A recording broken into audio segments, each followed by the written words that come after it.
ہمارے ہاں یوں کہہ لیں کام چوری، دفتروں میں آفیسز میں کام چوری کا ایک بہت بڑا سبب یہ اخبار اور ٹی وی کے پروگرام ہیں۔ کیوں؟ اس لیے کہ اگلے دن سارے سیاستدان تو کالج میں بیٹھے ہوتے ہیں، پروفیسر بیٹھے ہوئے ہیں اور تبصرے ان کے جاری ہیں۔ اگلا پیریڈ شروع ہو چکا ہے، وہ بھائی صاحب وہیں بیٹھے ہوئے ہیں۔ اساتذہ وہ آپس کے اندر انہی کاموں میں لگے ہوئے ہیں، اسٹوڈنٹس وہ بھی انہی چیزوں میں لگے ہوئے ہیں۔ دفتروں کے اندر تو ویسے ہی کام کرنے کا موڈ نہیں ہوتا، لوگ سرکاری دفتروں میں جاتے ہیں اور اس کو یہی سمجھ کے جاتے ہیں کہ یہ صرف نہ کرنے کے پیسے لینے جانا ہے ہم نے یہاں پر۔ وہ جاتے ہیں وہاں پر پہلے جا کے اخبار پڑھیں گے، حالانکہ آفس میں جو ان کے اجارے کا جاب کا ٹائم ہے اس وقت میں ان کا اخبار پڑھنا جائز نہیں ہے، کہ یہ تو بھائی اس کے پیسے ملیں گے اور یہ پیسے اخبار پڑھنے کے نہیں دینے انہوں نے، یہ پیسے کام کرنے کے دینے۔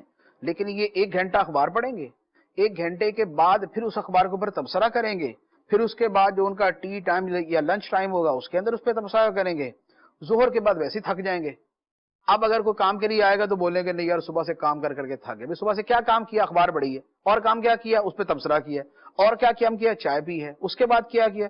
اس کے بعد 2 بندے بھگتائے ہیں۔ پھر کیا کیا؟ پھر ہم نے لنچ کیا، اب تھک گئے۔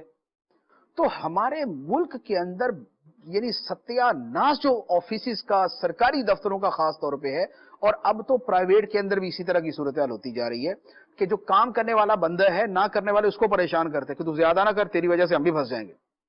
کیونکہ جب ہمارا باس دیکھے گا کہ بھئی یہ بھی بندہ اتنا ہی وقت کام کرتا ہے، زیادہ کرتا ہے، تم کیوں نہیں کرتے، لہذا تم بھی تھوڑا کر۔ یہ پریکٹیکلی یہ ہو رہا ہے، اور اس کی وجہ یہ بیماری ہے کہ بھئی جن چیزوں کا جاننا ضروری نہیں ہے ان کے پیچھے پڑے ہوئے، اخبار پڑھنے کے اندر لگے ہوئے، جو ابھی تو سوشل میڈیا کی وجہ سے ہر وقت ہی ہر خبر اویلیبل ہے تو اس میں لگے ہوئے۔